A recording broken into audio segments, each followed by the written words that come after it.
Hey everyone, this is Adam. Just going to go through the mapping exercise. There's a file posted on this announcement. It's actually your classmate's map that was submitted for the assignment. It's Erica Hughes. There were several good maps, or several very good maps, and I had a hard time choosing, but I liked Erica's for a couple of reasons, so I'm going to use that to talk to. So let's first talk about, a good map. My definition of a good map is something that conveys information visually in order to help enlighten, convince, or summarize something.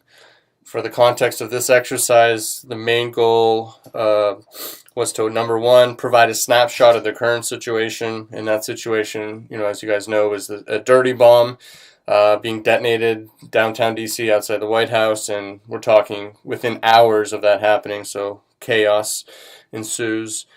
Two is to indicate that there's a plan or some kind of organization around this event, and we know what we're doing. And lastly, is to kind of instill that confidence that the people in charge are professional, know what they're doing, have a plan, and are taking care of it. That's very important.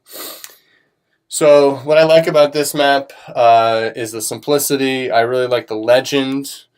I like that has a title and a date timestamp. I like the labels of the hot zone and the impact zone. And I especially like this known info box down here. I think that's great. It's a great use of space. There's extra space. Why not put some good information there? Again, the legend is really good, clean and simple. My only improvement to this map would be to make it even more simple.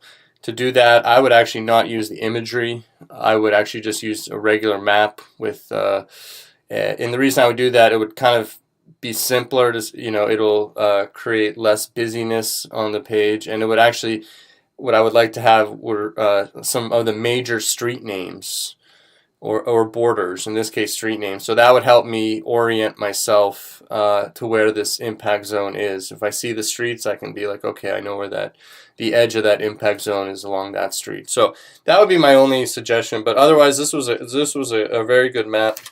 And just going to talk about some other general things.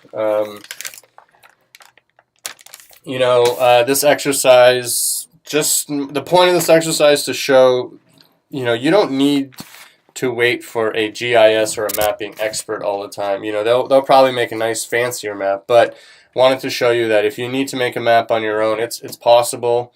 And there's several tools to do that. I think most of you like the National Geographic Map Maker.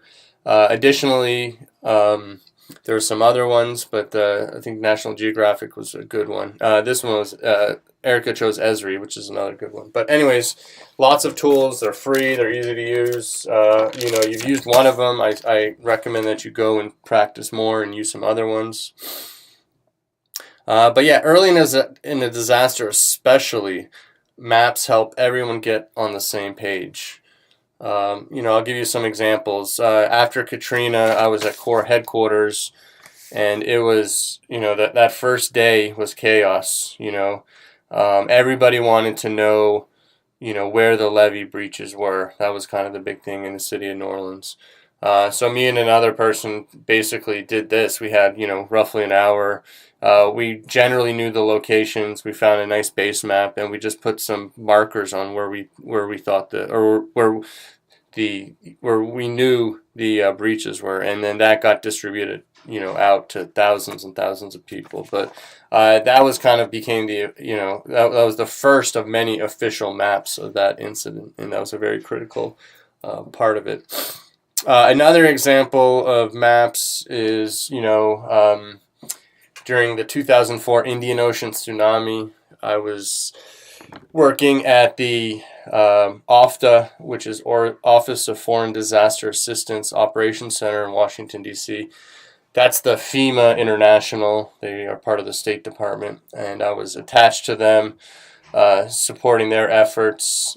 And that was this giant tsunami earthquake, and there was an island of Sumatra that got devastated. On that island, there was a road that was roughly about 300 kilometers, and it got destroyed. And sitting in our operations center, we had some high-level guys come to us and say, we need a cost estimate to rebuild that road because the U.S. government wants to make that their signature reconstruction project. Oh, and by the way, you have about 2 hours to provide this, and it's going straight to Congress. So yeah, what we did, the first thing we needed to do is get the length of that road. And this was pre-Google Earth Day, so we didn't have all these online resources. So we did have a paper map, but the problem is that road was extremely curvy, so it was hard to estimate, the distance like that. So I kind of, remembered, probably 10 years prior, a geography teacher telling me a little trick on how to measure distances on a map, and that is to use dental floss.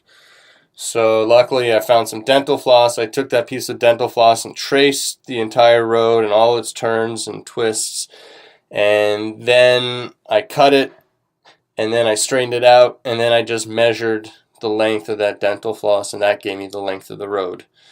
Then what we did, we found an average cost of building a road in that area per kilometer, and we just essentially multiplied the distance and the factor of how much it costs, and it was roughly about $1 million a kilometer. So we did our cost estimate, and again we had 2 hours to do it, and we were talking about in the hundreds of millions of dollars. So any deviation one way or another is not good. So the best we could, we made that estimate. We obviously put a little cushion in there, but this all happened within the span of about 2 hours. It was submitted to Congress, and Congress actually put that in their bill, and they funded that project at the exact amount that we provided the estimate. So again, with maps, improvisation is good, speed is good, and simplicity is good. So know how to use them, know how to make them, and know how to get information from them.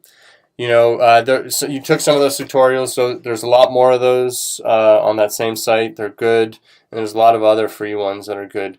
This is an area that you can definitely self-educate really well. So I highly recommend you, spending some more time on maps, and go.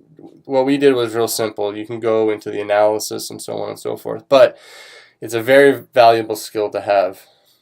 So again, that's my feedback for this week's exercise, and again, thank you, Erica, for being the example.